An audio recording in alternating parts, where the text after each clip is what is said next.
لا شك أن المركبات المدرعة تحتل موقعا مهما في ساحة المعركة. يمكن أن توفر دعما ناريا شديدا من تلقاء نفسها. يمكنه أيضا حماية سلامة الركاب إلى حد ما. في ذلك الوقت سيتم الترحيب بالدبابات الجيدة في العديد من الأماكن. وينطبق الشيء نفسه على بطل الرواية الذي سنتحدث عنه اليوم. إنها M60 باتن. تم تطوير دبابة M60 باتن بواسطة شركة كريسلر أوتوموتيف ديفنس إنجينيرنج، وينتج من قبل مصنع ديترويت 10. تم إنتاج 15,000 وحدة من هذا الخزان، وهي أيضا الجيل الأخير من سلسلة دبابات بيئة من الجيل الرابع للجيش الأمريكي. تم بناء هذا الخزان بشكل أساسي ليحل محل خزانات بيئة M48 السابقة، لكن الاسم بيئة لم يكن اسما رسميا أبدا. الاسم الرسمي هو دبابة القتال الرئيسية M60 من عيار 105 ملم. خدم عام 1962. في الستينيات والسبعينيات من القرن الماضي كانت أهم دبابة للقوات المدرعة الأمريكية. شارك في حروب كثيرة. تم تطوير خزان M60 باتن في منتصف الخمسينيات من القرن الماضي. كان هناك 3 أنواع رئيسية من الدبابات التي استخدمها الجيش الأمريكي في ذلك الوقت. إحداها هي الدبابات الخفيفة مثل M24 و M41. هناك أيضا 3 فئات من الدبابات المتوسطة والدبابات الثقيلة. لكن هذا التصنيف كان في ذلك الوقت وغير مناسب لشكل ساحة المعركة الجديد. بعد الثورة المجرية عام 1956 سيتم سحب هذه الفئة قريبا. أرسل الاتحاد السوفيتي أحدث دبابة تي-55 رئيسية في ذلك الوقت. يصل سمك درع هذا الخزان إلى 200 ملم، ومجهزة بمدفع عيار 100 ملم. في ذلك الوقت المدافع المجهزة بالدبابات الخفيفة لا يمكنها ببساطة اختراق دروع دبابة تي-55. الدبابات المتوسطة لا تزال تحاربها بالكاد. لا تزال الدبابات المتوسطة بالكاد تقاتلها. ولا يمكن للدبابات الثقيلة أن تلعب دورا كبيرا في ساحات القتال المعقدة بسبب افتقارها إلى القدرة على الحركة. هذا يجعل الحلفاء الغربيين مضطرين للإسراع في استبدال الدبابات القديمة. لذلك قامت الولايات المتحدة في ذلك الوقت بإجراء سلسلة من التحسينات والترقيات على أساس دبابة M48A2، زيادة إنتاج قوته النارية بشكل رئيسي، لمنحه قدرة خارقة للدروع فعالة، والعديد من التحسينات في الدقة ومعدل إطلاق النار. وفقا للخطة الأصلية، فإن قوة دبابة M60 أفضل من قوة M48، وستستخدم مقدمة الهيكل والبرج أيضا درعا مركبا يحتوي على طبقات من الكوارتز. ومع ذلك، لأسباب تتعلق بالتكلفة ومن أجل تحقيق الخطة الأصلية، لا يزال البرج يستخدم تصميم قذيفة سلحفاة مصبوب M48. لكن تم تحسين البندقية الرئيسية على بندقية ال7 من روي لورسن.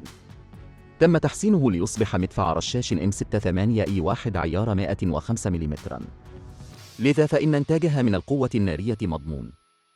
ويمكن للدبابة M60 حمل 57 طلقة.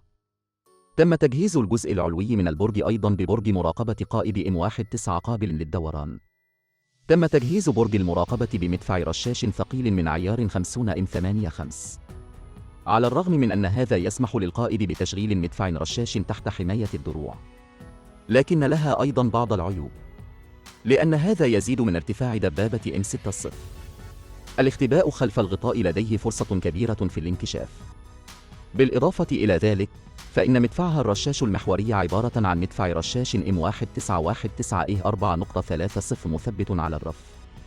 في عام 1962 تم تجهيز دبابة M60 بكشاف الأشعة تحت الحمراء في أساس شرطة 1 المرتبط بالمدفع الرئيسي لتحسين قدرتها القتالية الليلية، ومع المنظار M32 بالأشعة تحت الحمراء للمدفعي، ومنظار M19 بالأشعة تحت الحمراء، والتلسكوب M18 بالأشعة تحت الحمراء للقائد.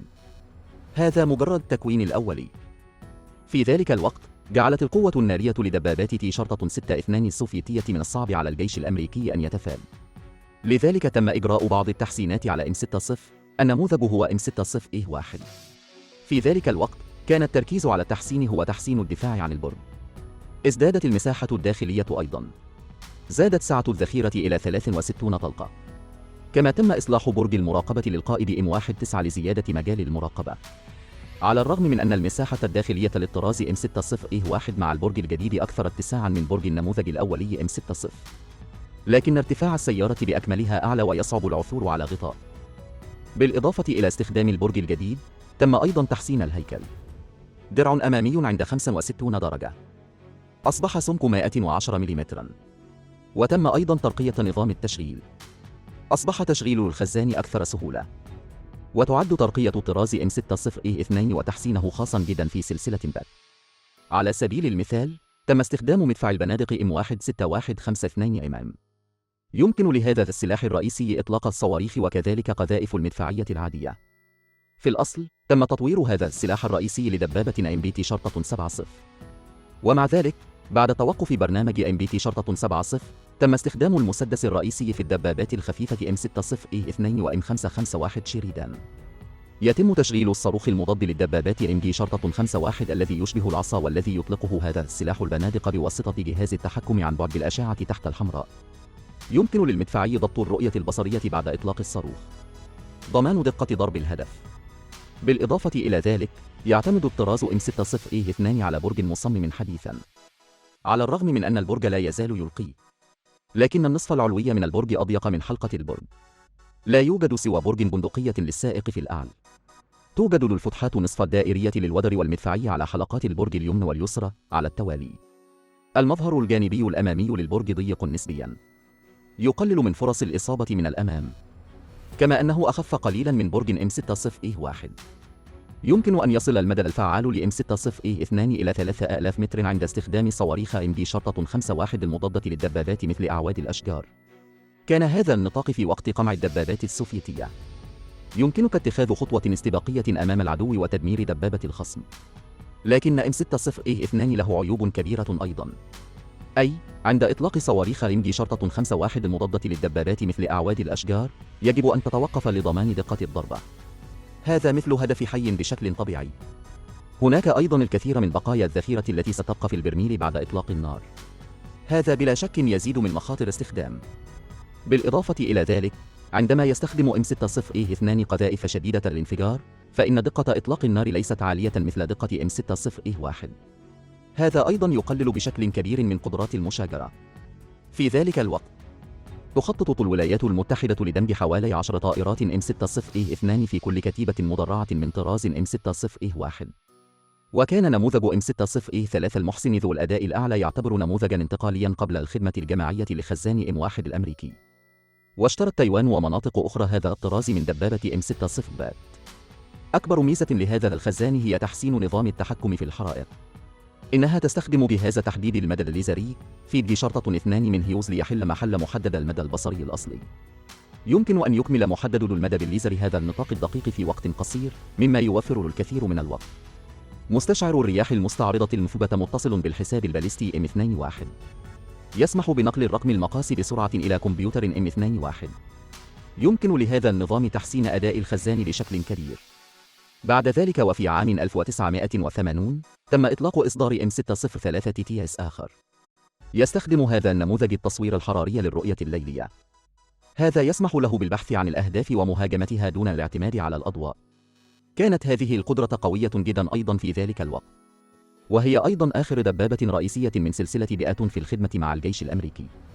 يمكن مقارنة تحسين قدرة هذا الخزان بأداء الخزان M1 السابق. تم إنتاج M60E3 في عام 1978 وتم تسليم آخرها في عام 1983.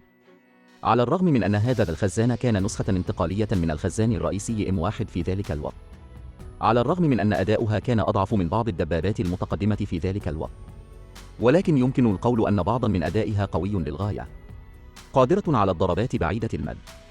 على الرغم من وجود بعض أوجه القصور فيها، إلا أن قدراتها مرحب بها في أماكن أخرى بسبب مساحتها الداخلية الكبيرة. لا يزال هناك العديد من الفرص للتحسين. حسناً، هذا كل شيء لفيديو اليوم. شكراً للمشاهدة.